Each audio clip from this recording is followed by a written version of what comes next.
The fourth Sunday of the Easter season has become known as Good Shepherd Sunday.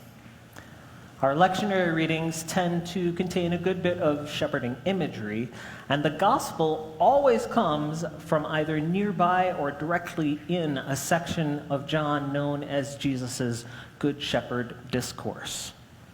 English speakers tend to have a rather dreamy, romantic view of sheep, probably due to our language's long history of idyllic descriptions found in the traditional stories, poetry, and songs from the British Isles.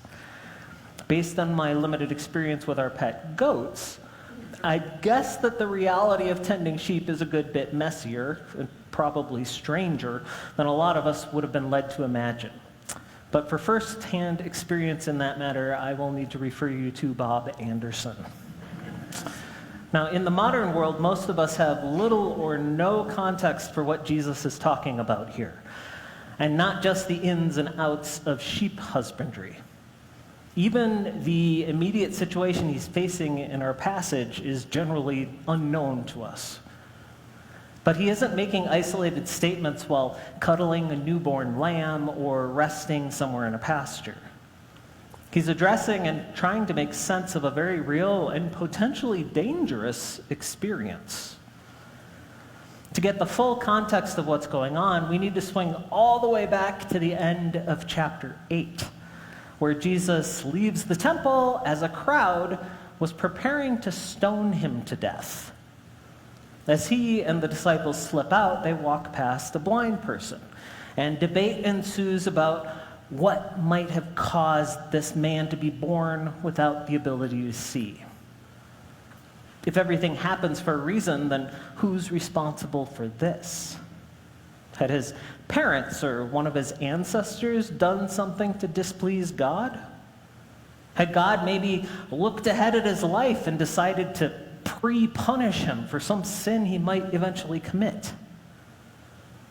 Jesus steps in to correct their line of thought and then turns to the man, makes some mud with his spit, and rubs it on the man's eyes. Realizing that he still does need to make himself scarce, Jesus tells the man to wash his face at a specific pool in the area and then heads off to somewhere a little more safe. The man follows Jesus' instructions, and when he rinses off his face, he discovers that he can see. This congenital birth defect has completely disappeared.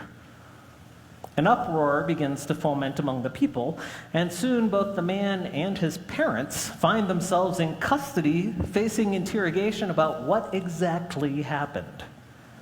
The man reports what Jesus did, and the religious leaders start to argue amongst themselves. When the man refuses to say anything negative about this person who had miraculously healed him, the leaders decide to expel the man from the community, apparently hoping that the story and hubbub would disappear along with him. Hearing what happened to this person that Jesus had just given a new chance at life, Jesus sets out to find him. When he does, the man voluntarily pledges his loyalty. Some other religious leaders overhear their conversation and take offense. At that point, Jesus begins the Good Shepherd Discourse, first using imagery of how sheep listen to their shepherds but won't follow a stranger's voice. This blind man had simply heard a call and took heed, following God's voice to the pool where he was healed. Then Jesus tries to expand his metaphor, claiming, "I am the gateway for the sheep."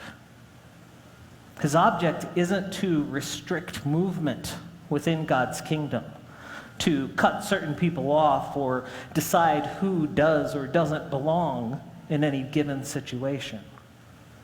He's simply there allowing access, providing safe passage through the various walls and barriers that circumstance and society use to divide and alienate us from one another. Here we hit today's gospel, with Jesus still trying to explain himself to these religious authorities. He returns to the shepherd metaphor, emphasizing his nature as a good shepherd, someone honorable and responsible, someone who returns to protect and defend those who would join his flock. He isn't just some random employee more interested in praise or a paycheck than the actual job. Nor is he a wolf rushing in to harm people or divide them from their friends and family. He's a good shepherd, one who has literally and voluntarily returned to a threatening situation in order to continue to offer some semblance of care for an innocent person trapped in a precarious position.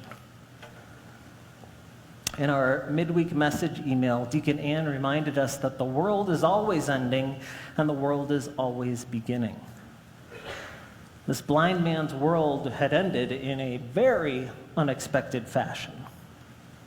Just as hope and joy and a new future appeared to be dawning, just as he finally had the opportunity to begin contributing to the society that had helped support him for so long, his entire life was snatched away, banned from the familiar sounds and smells of the streets he'd wandered since childhood, cut off from the people whose voices and touch he knew, but whose faces he was only beginning to recognize.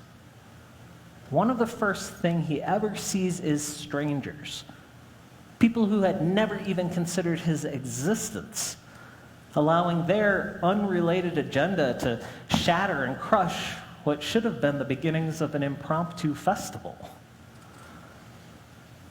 But Easter is a season of resurrection, of new beginnings and unexpected futures. Exiled from the wreckage of a world this person was just beginning to experience in a brand new light, Jesus comes for him. Jesus risks himself to find this man that he had only ever tried to help. Although it was a simple act of kindness that had precipitated the whole situation, Jesus takes responsibility for this man banished to the border of life and death. He returns and invites him to explore a different pathway, helping navigate a new and unfamiliar day. The world that the man had known and hoped for was irretrievably gone. But Jesus wasn't going to leave this person to just fade away with it. Instead, he returned, helping the man forge a new way forward. For someone, somewhere, the world is always ending. And the trauma that it leaves behind, the loss, the ache, loneliness, and grief, all of that is real. No one can undo the past. No one can alter the reality of what is. As we read the Sunday after Easter, even a risen Christ continues to carry the wounds from his torture and crucifixion. But there's something about Jesus, about life himself, that refuses to stay dead. Somehow his presence keeps returning, not necessarily in the ways that we would expect, but through a message at an empty tomb, by a peaceful greeting to those hiding behind locked doors, in a conversation with a stranger as we walk along a familiar road together. Again and again and again, Christ returns, remaking, reforming, and renewing. Whether on a cosmic scale or in the quietness of your own bedroom, the end is real. For each of us, for all of us, the sun is bound to set. But despite its depth, despite our fear and uncertainty, night can never swallow dawn. And even in the grave, the risen Christ offers his hand, lifting us from our present devastation and once again leading us into new and unexpected life. Amen.